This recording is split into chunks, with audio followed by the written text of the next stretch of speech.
Mark Cuban was born on the 31st of July 1958 in Pittsburgh, Pennsylvania, United States.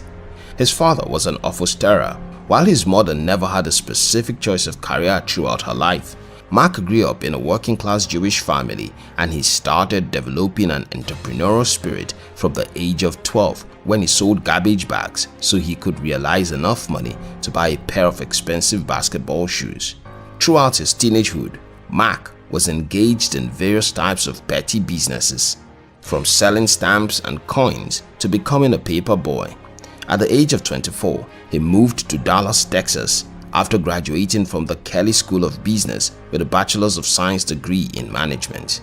He was informed by some of his friends that there were available job opportunities at the time. However, when he arrived, he met things differently. Mark couldn't get any good paying job to lay his hands on. He had to resort to doing different kind of odd jobs to survive. He was later employed as a bartender but lost the job almost immediately because he could not open a bottle of wine without the cork falling inside the bottle.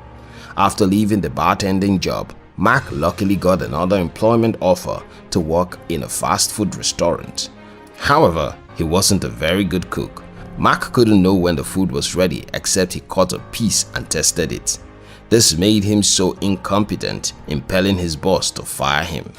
Shortly after losing the job, the young man was employed again by one of the largest PC software retailers in Dallas. Mark worked as a salesman, and this time he was bent on avoiding any flaw that would make him lose his job. Several months after working for the company, he was unfortunately fired due to an intolerable offense that he committed. At this point in time, Mark was fed up of working for an employer. He decided to overcome his failures by becoming his own boss. With the little money he had realized, Mark started his own company called Micro Solutions. It was an establishment that sold software, configured networks and computers, and even offered training. After spending just 5 years in the world of entrepreneurship, Mark's company became a multi-million-dollar business that grew up to $30 million in revenue.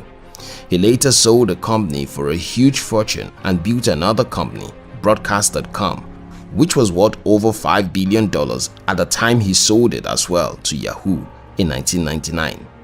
Before the age of 45, Mark was already one of America's richest entrepreneurs and investors.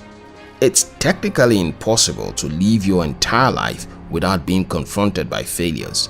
Inevitably, everyone eventually fails at one thing or the other. However, what's important is your ability to understand the necessity of failure and how to overcome it. Winston Churchill said, "Success consists of going from failure to failure without losing enthusiasm." The only way you can eventually succeed after a series of failures is by never losing interest or enthusiasm in the pursuit of your goal. Sometimes, people stop chasing their dreams after failing. This is because they are not enthusiastic about becoming successful. If they truly have enthusiasm, they will keep on trying until they are no longer able to fail anymore. Thomas Edison said, "Many of life's failures are people who did not realize how close they were to success when they gave up." One of the most common reasons for failed careers, businesses, and academic journeys is the decision to give up when success is close by. You never can tell when you would finally succeed, so it's very advisable to continue chasing your dreams regardless of what happens. Truman Capote said, "Failure is the condiment that gives success its flavor." Your success story can never be inspiring without failures in it.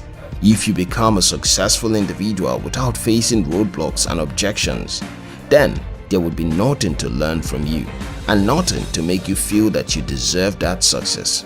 This is one of the key reasons you shouldn't be discouraged by failures.